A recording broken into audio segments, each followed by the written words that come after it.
Happy Lag BaOmer for those that are tuning in on Tuesday morning. It's a special holiday today. It's a day in which there's this break in the usual period of time that we're in right now. This is a unique period of time in the Jewish calendar. We spent the past month in this sort of interesting sort of national mourning, as you can tell from the growth of my beard. This is part of the mourning process is not shaving, not listening to music, no parties. And now today is sort of the break in that. So if you'd like to, you can say goodbye to my beard with God's help tomorrow. Hopefully you won't see it. As dictated wonderfully and gracefully by my wife, who's in charge. It's a beautiful day today, and we're charting ourselves into spring. And spring is a time in which we're thinking of growth. Spring is a time in which we're really trying to make ourselves better. And even what's going on right now in our world, I feel like the mood has sort of shifted a little bit. There's some positive news. There's some movement in the right direction. And the sense that I think people are feeling a little bit is like they're ready to get out. But if you're really thinking about it, I think there's also a sense of like, I hope I didn't just use this period of time for nothing. I hope I didn't just duck during this period of time and I'm going to emerge the same person that I was beforehand, just with a little bit more time in my four walls. This is the time in which we have to come out and we have to grow. We got to be bigger and better. We've been talking this week about this idea of how to execute, how to make it real and practical. Last week, we spent a lot of time in the world of sort of seeing, in the world of the mind. For those that are joining us for the first time, thank you. For those that have been here before, appreciate you coming back. All these are on demand through WhatsApp and Instagram and on YouTube. Just look at all those platforms for my stuff. But as we get now towards the world of execution, we've been talking about how. How do you execute on your dreams? Dreams are just directions. They're there to tell you where you're ultimately going. There's like 100 steps to get from New York to Florida. The destination for any good Jew is Florida. We want to get down there at some point. It's going to take us a long time to drive there. That's the vision. That's the goal. That's where I want to end up. But how do I get out of my driveway? How do I just navigate the car down this highway or that highway? How do I do it? And the answer there is 1%. Now, there are moments in your life where you can make massive change, which we'll get to. And I got a couple of questions yesterday, which I appreciate about. What about if you're a person that's very intense? There's definitely a way of life, which is you make big moves, no question. We'll build to that. But let's sort of stay where we are right now in this world of why 1% works so much. Why did Dave Brailsford bring it to the British Cycling Group and transform the place? Why does a person who is constantly looking for the 1% grow exponentially? And the reason why it works so well is because of two separate reasons. First, the underlying cause that we have to understand here is that everything that we're doing that's going to last is really brain work. One of the great mistakes that we make is that we think that the reason why we're not enough is because we don't have enough willpower. That's a major misconception. As if I had more willpower, I would be A, B, C, D, and E. The reason why that person is more successful at anything in life is because they have willpower, and I don't. In this particular area, I just can't not eat. I just can't not say that thing. I just can't not be angry. I just can't get it together. I just can't get my closet organized. We all have like the thing that we can do because of the lack of willpower that we have, and that willpower is the culprit for my inability to become more. So we blame willpower, and then in moments of inspiration, when you have that like feeling of like, now it's going to be different. No, now it's totally going to be different. Something happens magically inside you when you get inspired, right? Like all of a sudden, like you have this power that you didn't have before. a couple of days ago you couldn't pass on dessert, and now all of a sudden, like, you see this person who lost all this weight, or you see this thing that really works, and you're like, oh my gosh, this is amazing. Like, I just can't believe this is happening to me. And now you have the power. Never happened to you? All of a sudden, like, you get this magical, like, electric current.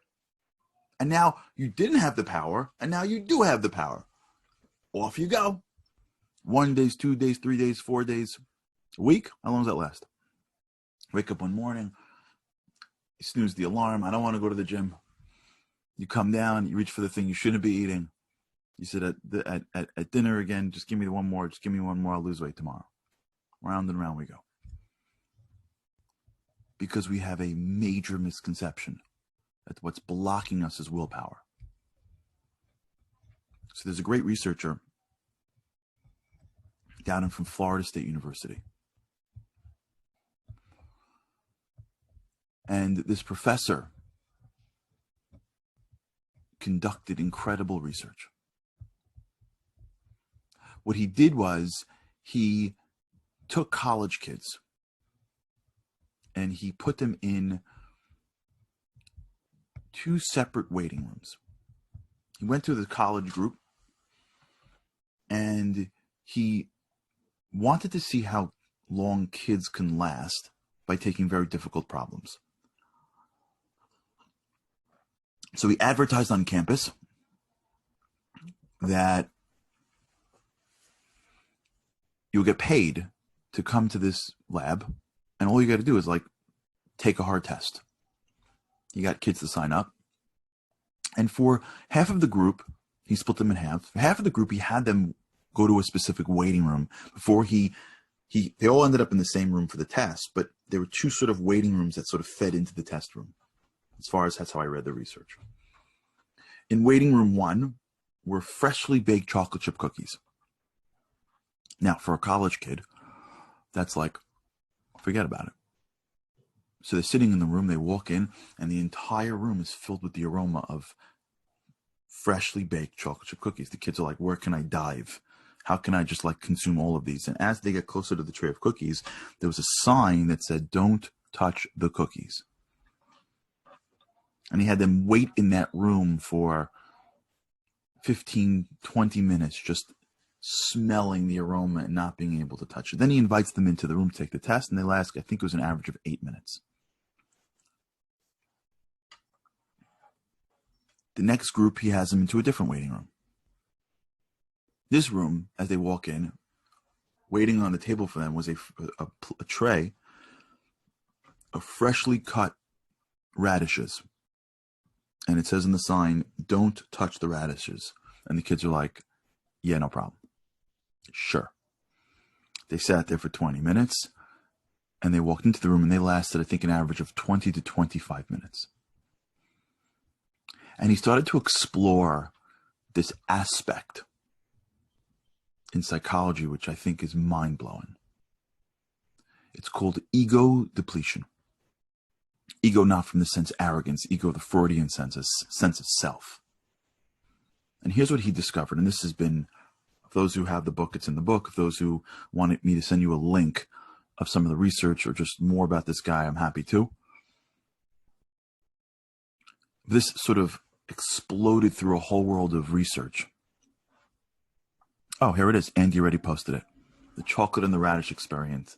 This is wonderful. Andy, the best. So those who are on live with me now, it's on the chat. And for those that are watching later, I'll try to post it on the different groups that we're on. That's what happens when you have Andy Boltax as your man behind the scenes.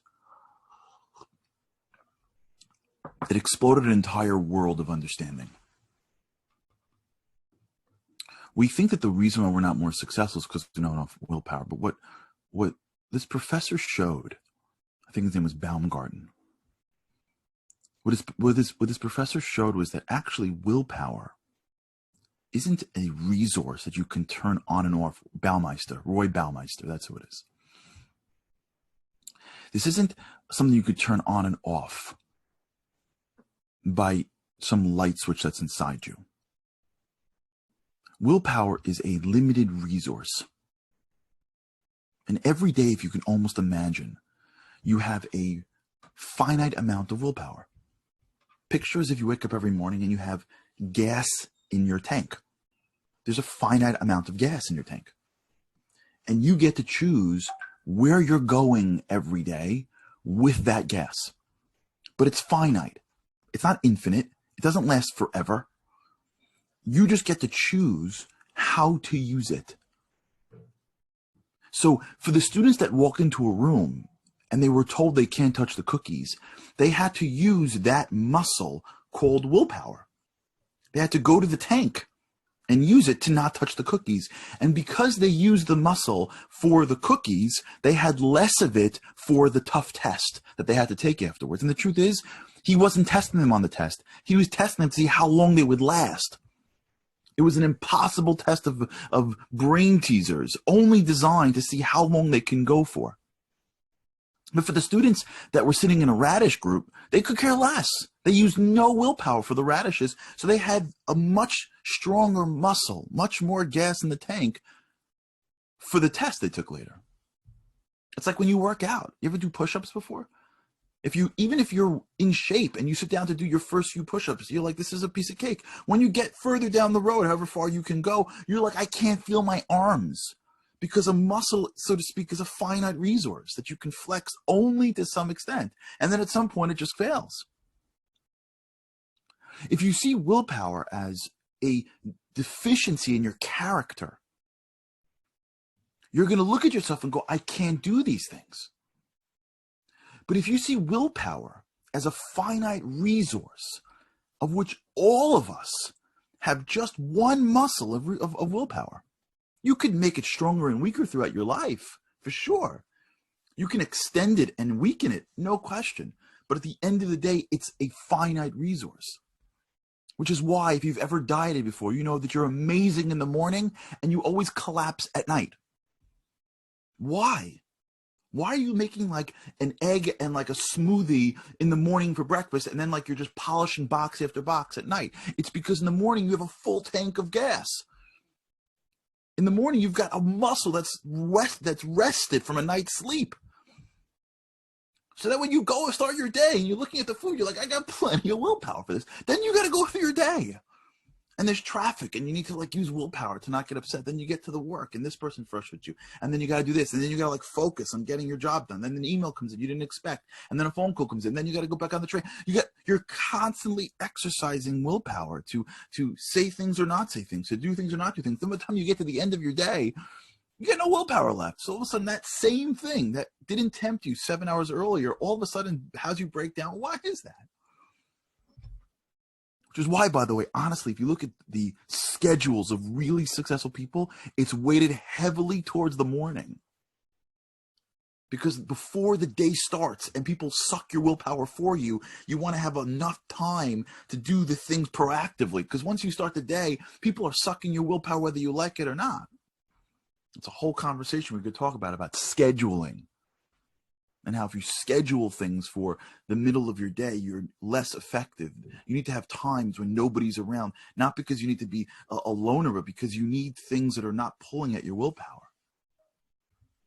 Now, what that means is once you realize that your willpower is finite, like me and you stop beating yourself up for not being more. You start realizing that it's not a question of using your willpower to get to any destination. It's a question of allocating the willpower in a way that it is the most effective. If I've got a muscle that I need to use, and throughout my day, I've got important things and not important things. If I think that it's a character flaw, then I'm out. But once I realize that it is a finite resource, then what I really need to do is learn how to allocate it better. So if I only have a little bit of willpower and I got 10 things to do today, what I should be doing is going, what's the most important thing I got to do? What ends up happening for many of us, honestly, before we even get into this world, is we have this finite resources, but we waste it on news and we waste it on like drama. And we waste it on things that are urgent but not important. We expend our energy on things that are not important. So that when we come to something that is important, we don't have the necessary energy that we can allocate to it. If I've spent my day on some drama in the office that has no bearing of my life, and then I come home and I don't have the patience for my children, I have just misallocated my willpower.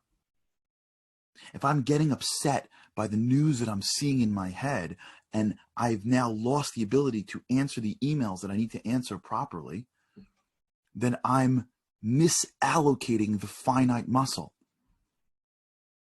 It's not that I can't do my work. It's that I don't realize that I am giving over to nothingness my precious willpower. If I'm expending willpower on a show that I am addicted to, and now I'm at the edge of my seat to see if this actor is going to die, even though I know that the actor won an award because they are the best dyer in the world.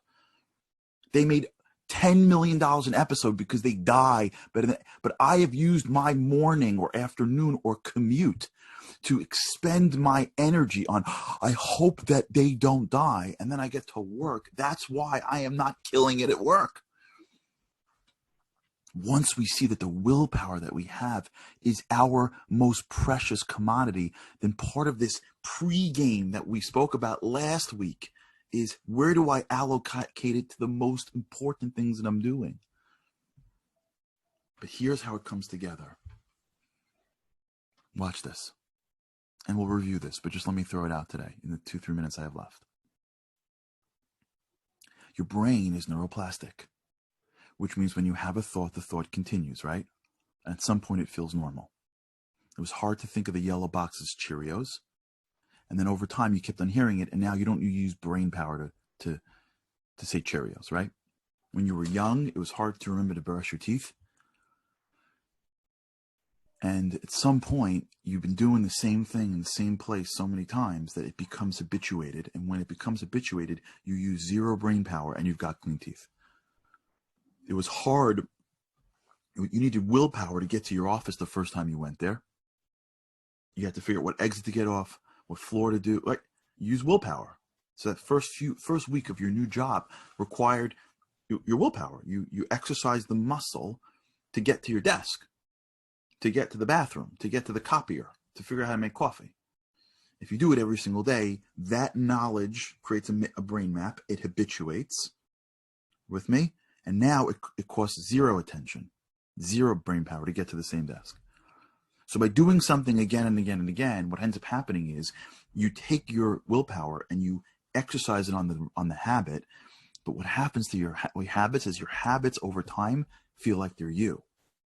You see, when you do things consistently, your brain adapts to them, and then over time, it does it automatically almost. It moves it from your conscious brain, which requires energy and attention, to your subconscious brain, which happens automatically. We'll do this again, but just for today. That's the power of habit. You see, what habit does is it takes the thing that you focus your willpower on, and if you do it again and again and again every day, if you go +1 and you stay consistent, all of a sudden, it makes it part of your automatic brain. And now you get to have that thing and take that allocation of willpower and put it to the next thing. I hope that made sense. I hope I said that right. Because once you get that, a lot opens up. Once we realize that I have a limited amount of willpower, right? And as a result, I got to allocate it better. Well, where should I allocate my willpower? Let me allocate it on things that I do consistently. Because if I do them consistently over time, my brain will create new neural connections, and then I'll be able to do that thing and not need willpower. So the more I do it, the less willpower I need. And over time, I get that thing. And now I've taken the allocation and I've gotten my allocation back, then I can put it someplace else. We'll talk about this again. But this is the beginning of how the mind starts working with the body to be able to condition greatness. So greatness becomes, by the way, it's a conditioning mechanism. It's not a destination. It's a process. But until then, we should think about this today. Think about the habits that we have and where it's taking us. Think about things we do consistently and how over time they felt like they're normal, and now we've gotten that willpower back. And let's begin a little bit, stop beating ourselves up so much for not having more willpower, and start thinking about this limited muscle that we have and where we're allocating it. And we'll spend hopefully the next couple of days really getting underneath this. But until then, hope you all have an amazing day. Happy Lag BaOmer to everybody who's out there. And I look forward, with God's help, to seeing you again tomorrow. Thanks so much for the time. Looking forward to it.